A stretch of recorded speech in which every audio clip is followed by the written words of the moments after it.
You ask Tiger to solve. This deals with linear equations with one unknown. The final result is p equals -2. Let's solve it step by step. Simplify the expression. Group like terms.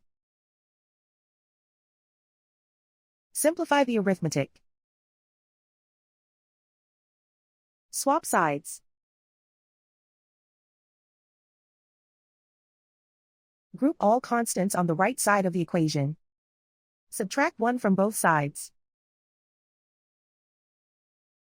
Simplify the arithmetic.